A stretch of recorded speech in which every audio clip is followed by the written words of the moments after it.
Alright guys, here's something you don't see every day.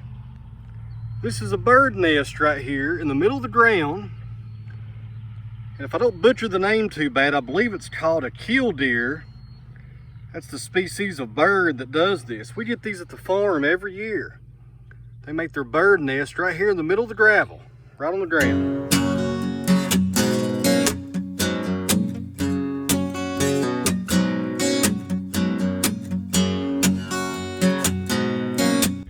Alright guys, before we get started today, I'm out here in the wood shop running the grizzly planer. And what I'm doing here, I'm making some small little pieces of walnut into some parts for a shave horse, which is right over there. I'll show you guys that in here in just a second. These are about 7/4 right now. They need to be just a little bit under 6/4 by 3 inches wide. I went ahead and put them on the table saw last night and ripped them to width. So we're good right there. We just need to come in here and take about 1/4 of an inch off to get where I want to be. And they're about, gosh, maybe 30 inches long, something like that. Just some real nice walnut, guys. Looks really good there. The bottom's already run through the planer. You can see the finish. This spiral head leaves on wood is just amazing, right? And what I'm doing here, let me show you on my shave horse. It's gonna be a little bit different though. Curtis Buchanan, the chair maker over in Jonesboro, called me up. He's needing some parts to fix his shave horses. Now his shave horse is a little bit different from mine. I got this little locking mechanism here that kind of, if I had a free hand, I'd show you guys how it works, but got those little teeth in there that adjust right here. That's sycamore right there, actually. But his is kind of an older style. It's got a little part that comes up through the middle that the pin goes through, and he used yellow pine, and he was telling me that he just about wore it out. So he asked for some hardwood to replace it with, you know, oak or anything. And being we specialize in walnut here at the mill, I figured I'd send him some good old walnut. Look real nice in that horse.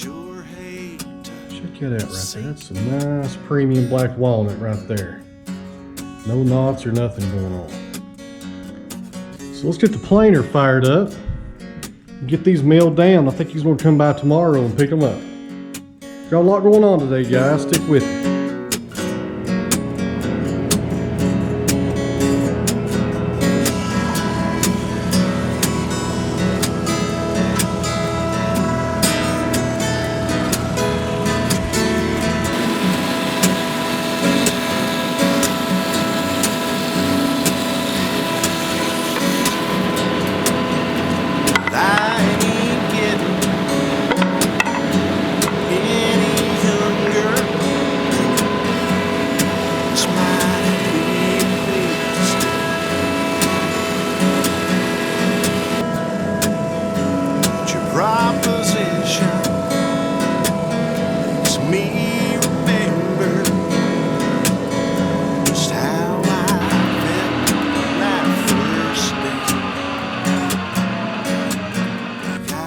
Tell you what guys, it is hard to beat the finish of a spiral head planer.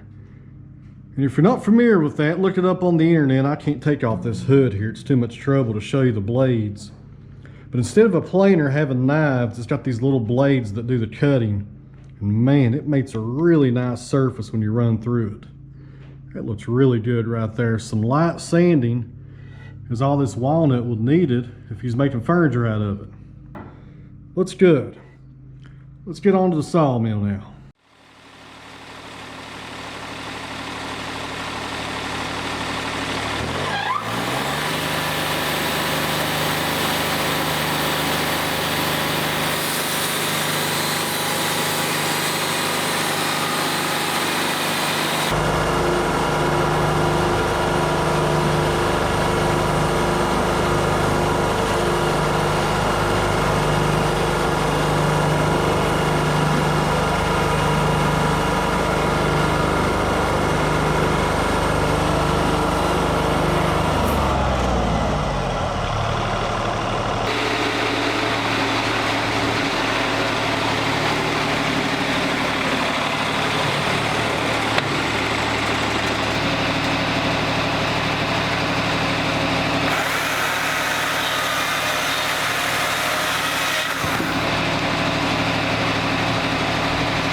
All right, friends, that didn't take very long. Worked up this white oak to a nice little cant right here. What we got is a white oak. It's about, I don't know how long it is. I didn't even measure this thing to begin with. Looks like about a 10-footer though. Huh? 11 feet, a little bit longer. So what we're doing here, this cant is 4 by, no, I shouldn't 4 by 6. 6 by 8. Can't remember what I sawed. What I'm doing here is sawing this into 2 by 4s. I went ahead when I was sawmilling and set the pattern mode for 2-inch and 4-inch cut intervals. That way we would have a perfect sized cant here for 2 by 4s and not have any waste. And when I cut 2 by 4s here at the mill, they are 2 inches by 4 inches. It ain't none of that stuff you see at Lowe's or nominal sizes or anything like that. This is actual size lumber. That's the way I like it. The question I get on a lot of my videos is, how do I set the kerf? Do I configure that in my head? Do I look on this scale and look at it and kind of think about it? Or what am I doing there? And I have the luxury on this sawmill to program the kerf into the saw head. The AccuSet 2 enables you to program your kerf. That way you know every cut is going to be the same thickness and it takes out the kerf. It's a really nice feature. The simple set on my LT35 didn't have that. And the saw kerf is really going to depend on the size of blade that you're running and the amount of set that's in your blade. Today we're running a 7-degree 045 Wood-Mizer double hard blade. I resharpened this blade, I also reset it here at the mill. I get questions on that too. Actually, back here in the corner, you can't see it, but I have a Wood-Mizer setter and a Wood-Mizer sharpener, so I sharpen all my blades here. So this blade is 0.45 on the thickness. The set is at 0.25, so that gives you, you got set going in both directions. You got up and down both, so you got 25 going both directions there, so that's about 0.50. So you take 0.50 times 0.45, and it's almost, in decimals, it almost gets you to 1. And my math is horrible, so I hope this really makes sense to you. It'll make more sense when I show you the screen in just a second. So when I'm running an 045 blade, I set it at about 1. And if I'm running the 055 blades, which is a lot thicker of a blade, you got to add 20 to that number. And what I usually do is set it at 0.125, which is right at about 1/8 of an inch.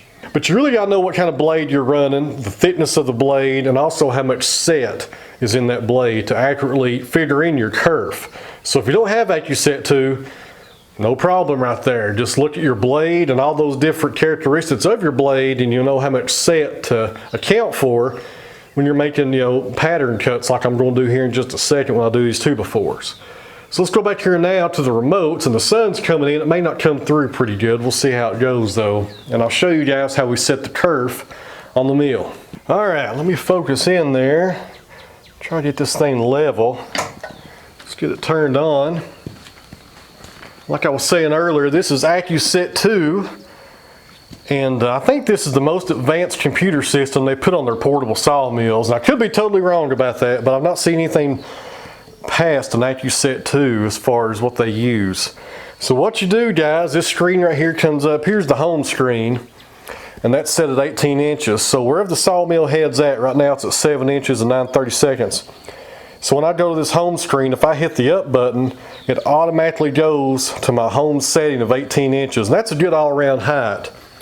That way, if it's set up 18 inches, if I got a log coming on the mill, I don't have to worry about that log hitting the debarker, and you can hear it right here. Just goes straight up. You can stop it though, but that's what happens when you do that. So you go to this screen right here, and here's the pattern cutting. We'll do a separate video on that, guys. I am still trying to get my head wrapped around how that works as far as the pattern cutting go. You can see it's set up for 1 inches right now, and there's just a lot to that. I'm getting better at it, just taking some time. So right here is the next screen. This is kind of like your settings menu. Calibrate your head, other, which is diagnostics, units, language, blah, blah, blah. Go back to that one.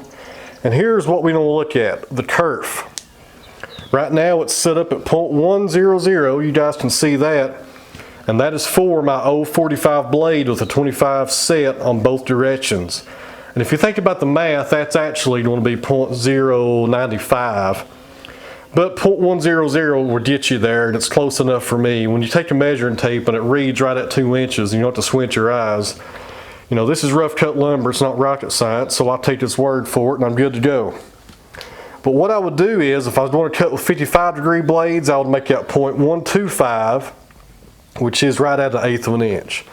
Which is really handy because when you start making your cuts, when you do your auto down or your pattern cutting, you know, if you do auto down, you got to set it 2 1/4. What this sawmill is going to do is it's going to figure in the kerf every time it comes down to make another cut. So it's not actually coming down 9 1/4. It's actually going to come down a little bit more than that because it's figured in the saw kerf. Extremely handy. It takes the math out of it and it makes your sawmill a whole lot faster. Do you have to have it? Absolutely not. The LT35 didn't have it. I just had to add in 1/8 of an inch or so in my head when I was sawing, depending upon what degree blade I was using and the thickness and the set. Now here's what you do if you don't have the simple set or the AccuSet, and you can still use this scale if you do have this stuff. I don't really pay attention to this scale a whole lot. You know, it's got the 4 1/4, 5 1/4, 6 1/4, and 8 1/4, which is pretty much what we saw anyways, you know, 2 inches and so forth. But what it also shows is your height above the saw bed. I don't really look at that either because my screen digitally tells me how high I am off the saw bed, so I don't really use that, but all the mills do have them and it's very handy to use. And up here at the top where it's red, see if I can raise that up a little. Okay, right there at the top, you do not want to go below that red line right there because that means your sawmill is going to bottom out on the rails. You know, it's not going to tear things up or nothing like that, but you definitely want to stay away from this right here. And it's also got a, at the very bottom, it's got a stop sign as well when you raise up the saw head, that way you don't go too high. And another question I get, guys, from a lot of the new subscribers, you guys usually ask the first thing, what in the world is that hanging on the back of the sawmill and what's the purpose of it? Well, this is drag back fingers. They go on an LT70 sawmill, but we retrofitted this thing to fit my LT40. I've done a video on that about 3 or 4 months ago, I think. Go back and check it out if you're interested. The main purpose for these drag back fingers is they do not go sideways, they go back and forth. And when you drag back slabs or cants or whatever you're doing, what these things do is they lay on top of the board getting dragged back, and they keep that board from going sideways on you. You know, the most important one is right here on the end, because this one right here usually does not touch the timber, it falls down right beside it, but it keeps that timber from going sideways on me when I'm dragging it back. And it don't look like a whole lot, it don't look like much, it's kind of just, it's not really heavy duty or nothing like that, but man, it works really good, and it keeps those boards nice and straight when I'm pulling them back on the sawmill with the drag back arm. If you got a drag back arm on your sawmill, like an LT40 or a 50, I would very highly recommend to buy this LT70 drag back feature and retrofitting it to your sawmill. All you gotta do is make 2 cuts and 2 welds and drill about 3 holes and you're good to go. Money well spent.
Proud position makes me